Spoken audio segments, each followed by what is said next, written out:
a lot going on in the West. We've seen more and more terrorist attacks. We've seen more, sexual grooming gangs, more areas of major cities like the one I'm in, London, where that are basically like foreign countries and no-go zones in some sense. And whenever these are criticized, whenever there's a terrorist attack, whenever something happens to do that is done in the name of Islam, we automatically hear calls that there's a danger of Islamophobia, and that is a real threat to our society. Well, we are obviously not on that page for anybody who's been viewing this channel, and today we have a very special guest, somebody whose work I've been following for at least a couple of decades. He is a New York Times bestseller. He's written multiple books. He's the director of Jihad Watch, has been working tirelessly again for many decades and at great personal risk to himself to alert the West of the threat posed by, let's say, those who take Islam seriously. Robert Spencer, thank you for joining me today on the Daily Objective. Thank you. Very good to talk to you. So I want to, because we have just under 30 minutes, I want to talk kind of broadly and about several issues, but mostly related to what we've seen since October 7th. And I want to start with the war itself and one aspect of it that Israel really prides itself on doing whatever it can to avoid civilian casualties on the enemy's side. It does so at the cost of lives of its own soldiers, the safety of its own citizens, and the likelihood of achieving the goals of the war. And I want to know to what extent you think how this is seen in the Muslim world. Do you think maybe there are people in the Muslim world who look at this and say, who might start off hating Israel, hating Jews, and say, look, Israel is doing so much to avoid civilian casualties. Let's take that into consideration and maybe change our views of Israel. Unfortunately, I would expect that in the Muslim world, most people have no idea that Israel does that, and that Israel is, in fact, as the British Colonel Richard Kemp has said, the most moral army in the world. These facts are completely obscured, and there are intentional efforts to obscure them, not only in the Islamic world, but all over the world at large. So that you have Israel being extraordinarily scrupulous to avoid civilian casualties, sending out leaflets, making phone calls, giving all kinds of notice about its attacks before the attacks happen, which no military has done in the history of warfare, in order to allow civilians time to get out. And in response, you have Israel being taken up to the International Criminal Court on charges of genocide and excoriated and demonized everywhere. But this demonization is nowhere more intense and more multifaceted and relentless and sophisticated as well as in the Islamic world, where the people are inundated with false reports of Israeli atrocities. We all know in the West, or many of us know in the West, actually, it's not all that well known in the West either, but there is a factory, a veritable regular manufacturing apparatus of atrocities in Gaza and in the West Bank, the other Palestinian areas, that accuses Israelis of doing all kinds of terrible things. Sometimes these are completely baseless. Sometimes these are incidents that are wildly exaggerated. Sometimes these are incidents that were actually staged by actors. And you can go on Twitter and find videos of Palestinians getting made up with blood and wounds that's actually just all makeup, and then posing for pictures for a willing press with AP and Reuters and all of them standing there and snapping pictures and taking video as if these people were really wounded, even though they know and the Palestinians know that they were not wounded and that these things are completely fake. but we've seen it. They've been caught on many occasions, and this is why we know about it, where you have, for example, the same picture being used. A little girl who was hurt, say, in the Syrian civil war or in Iraq years ago. And the picture is used and says, this is a little girl in Gaza who was wounded by the Israeli war machine. And it's all fake. And so people do not realize, for the most part, what extraordinary precautions Israel takes. Yeah, that's the industry we affectionately refer to as Pallywood. I remember a few months ago seeing there was a video. It somehow made it to CNN of a body bag that moved its head, and you know, one of the moments that I thought might change that was the Al Ali Hospital alleged bombing by Israel, where allegedly 500 people died. Now, first of all, that report immediately after the incident happened, the number of dead was immediately reported. Now, when the number of dead is 500, you would think it would take some time, but this was reported as news everywhere. And I think it was after that that many media outlets, when reporting Hamas death toll numbers, were qualifying it by saying from the Gaza Health Ministry run by Hamas, but we're still reporting it, and not much has changed in the reporting. So, any thoughts on that, on how that incident affected the reporting from Gaza and how it should have affected reporting? Well, it should have discredited the reporting coming out of Gaza altogether, because the Gaza Health Ministry was responsible for the 500 casualty figure. And the hospital was not actually bombed by Israel at all, but by Palestinian Islamic Jihad by mistake. One of their rockets that they were firing into Israel went astray.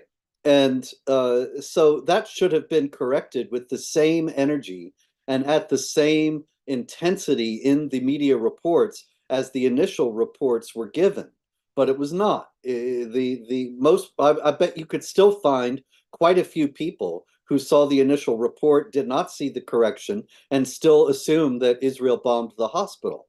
Also, the figures coming out of the Gaza Health Ministry, it's absolutely inexcusable that the United Nations, the United States, the European Union, all of the supposed moral arbiters of the Western world endorse these figures and use them uncritically.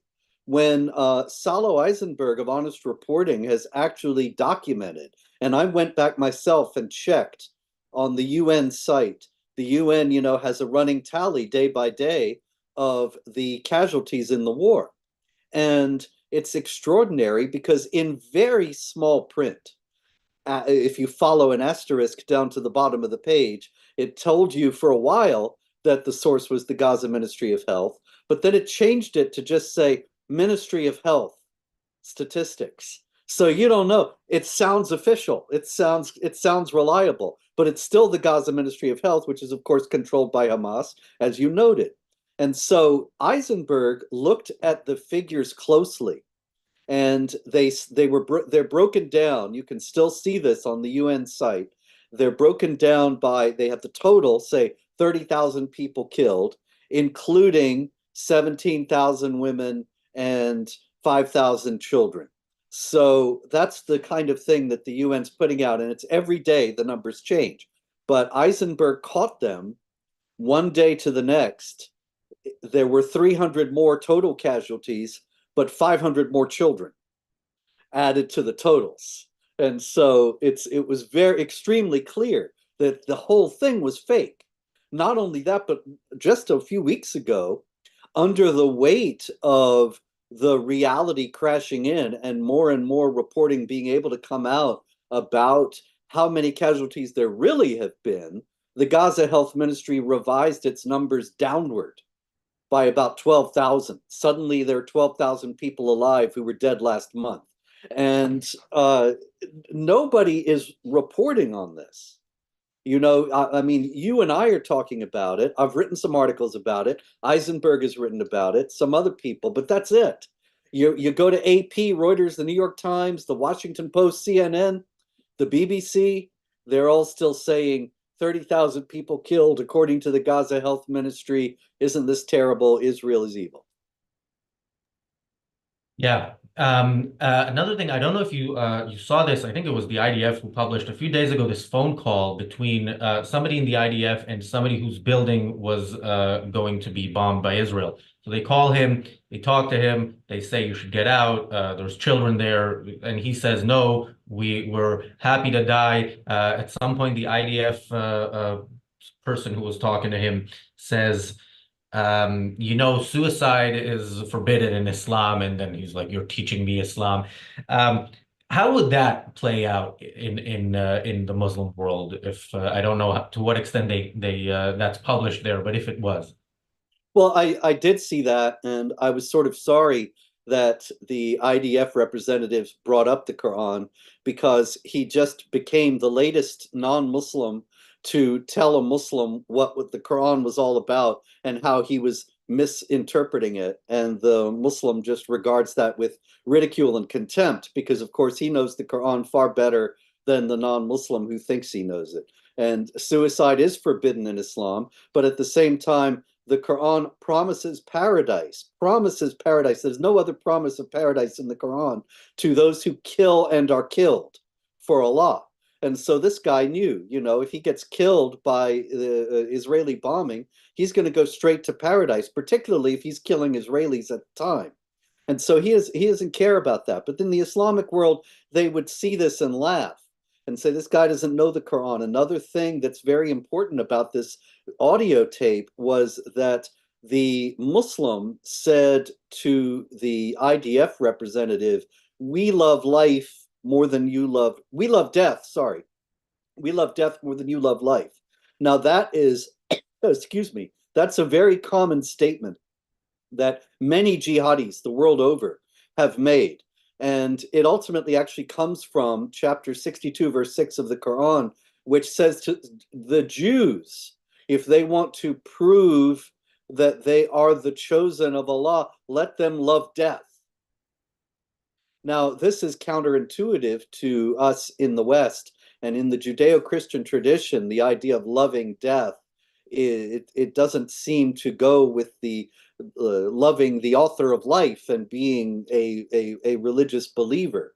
But in Islam, the idea is, of course, that you have contempt for this world because you're going to attain paradise in the next one. But the paradise is predicated on, as I said, you have to kill the infidel and be killed in the process. That's chapter 9, verse 111 of the Quran. So the people in the Muslim world would hear this tape and say, yeah, he's right. He's trying to gain paradise. And this IDF guy is trying to prevent him from getting into paradise. And so this would just be another atrocity perpetrated by the Israelis. yeah, I remember a few years ago there was a terrorist attack here in London with a machete, and there was somebody on the side who said to the guy, "You ain't no Muslim, bruv." And this also became, I think the prime minister repeated it. This became this statement by, yeah, again, non-Muslims in this country saying that when there are Islamic terrorist attacks, they are not real Islam. Does that have any impact? How is that seen in Muslim communities in the West? When I guess if I try to steel man the other side, the point is to try to bring Muslims kind of closer to uh, Western culture, or I don't know. Yeah, but how do you think that that is viewed? With ridicule and contempt, same thing. Because you see some guy, some non-Muslim standing there saying, you ain't no Muslim, bruv, is not going to make the Muslim think, oh, I'm not a Muslim because this non-Muslim said I wasn't. He's just going to think, well, this guy's an idiot. He doesn't know Islam. And this happens over and over again. You remember when drummer Lee Rigby was killed on a street in London in 2013, I believe it was. And there was a guy standing there videoing the whole thing, and the killer came up with the bloody knife in his hand and started quoting Quran and explaining why he had done it. And then the judge, when he was sentenced, Michael Adobelajo, I believe his name is, the guy who killed Rigby, when he sentenced him, he started lecturing him about Islam. and saying you need to learn Islam. What you did was not Islamic. And the Ada Bellagio got very angry and said, "What are you talking about? Everything I did was completely Islamic, and you have no idea what you're talking about and what you're dealing with." And that's a malady that is suffered by virtually everyone in the West. So I guess this is along the same line, but in recent weeks we've seen these protests on U.S. campuses that are and now they're spreading here, and they're some sort of mixture of outside agitators, but also certainly students are very much involved. And one scene, I believe it was from Harvard, showed students praying or converting to Islam on the spot, or something like that. Where is this coming from in the both in the sense of the people who are pushing this from the outside, and yeah, what does this mean for our future? I mean, should we look at it as, okay, these are people do stupid things in college, and this is one of those things, or is it much worse than that? Well, it's both actually, because it is an example of people doing stupid things in college, but they're going to discover that this is not really on the level of swallowing goldfish, and they cut it out and go on with their lives. Because Islam has a death penalty for apostasy, and so if they stay in touch with any of their Hamas friends or Hamas sympathizer friends, they might find that it is a little bit difficult for them to reconsider their decision, which of course has been made in haste and in ignorance as a manifestation of this social contagion that makes them think that it's cool and righteous to be out there agitating for Hamas and against Israel. This is obviously the result of decades of propaganda and of the leftist takeover of colleges and universities all over the United States, such that they're taught to hate America. They're taught that both America and Israel are imperialist, white supremacist projects that are settler colonialist and stealing other people's land. They have no idea of the actual history of the region or of the world, of the fact that you'd be hard pressed to find anywhere in the world that you couldn't classify as stolen land because somebody has come along at some point and supplanted some other group. But that in Israel, there's a historical connection of the Jews to the land. There is a legal title that the Jews have to the area given after World War I, when the Ottoman Empire, that was the previous state that controlled the territory, ceded it to the League of Nations, and the League of Nations gave it to Britain to establish the Mandate for Palestine, which was to establish a Jewish national home. And so that's Israel. It's the only land, the only nation that has any claim to that territory. So there really isn't any coherent argument for saying that there's any occupied territory in that region at all. And yet these people are out there marching and agitating because of some terrible occupation that doesn't even exist. It's kind of an absurd comic opera situation that would be laughable were it not so tragic, because these people, many of them are going to wake up at some point, but they might find that they've made choices that they don't find so easy to reverse. Yeah, and when we hear people, these protesters, for a while they were one of their supposed demands was a ceasefire, which of course meant victory for Hamas. Now they don't really say ceasefire, and one of the things they say a lot is they refer back to 1948, refer to it as the Nakba. That has become popularized among non-Muslim supporters of Hamas, and I don't know if you've been following this, but there's the Eurovision contest now going on in Sweden, which is a very big deal here in Europe, and it's everything around it is about Israel's participation. So you have massive protests. You have there are tens of thousands of people protesting. The Israeli singer was told not to leave the hotel unless she has to go to rehearsals or to the show itself. She is escorted by 100 police officers. If you watch her performance yesterday in the semifinal. She was booed. She still made it to the final, but then in the press conference, other representatives of other countries were kind of heckling. And again, this is a very unique thing with Israel, and certainly in the West, it's not just the influence of Islam, the growing influence of Islam within Western countries, but there's more to it, right? There's something homegrown in it. Any thoughts on that and what that is? Well, I've been surprised myself by a resurgence of open Jew hatred, of astonishing anti-Semitism that I thought was a relic of history after October 7th. And people that I knew and trusted, people I know personally, they suddenly started talking about how the Jews control the media and the Jews control banking and all these things. I thought, wait a minute, there's still reasonable people who think that kind of thing. And that seems to have been always much closer to the surface and ready for any pretext to return than I think many other people had realized. Also, it's part of the triumph of the left in the West that the left is ultimately collectivist. And, we hear a lot in the United States these days about equity. And equity means equality of outcome, not just equality of opportunity, but equality of outcome.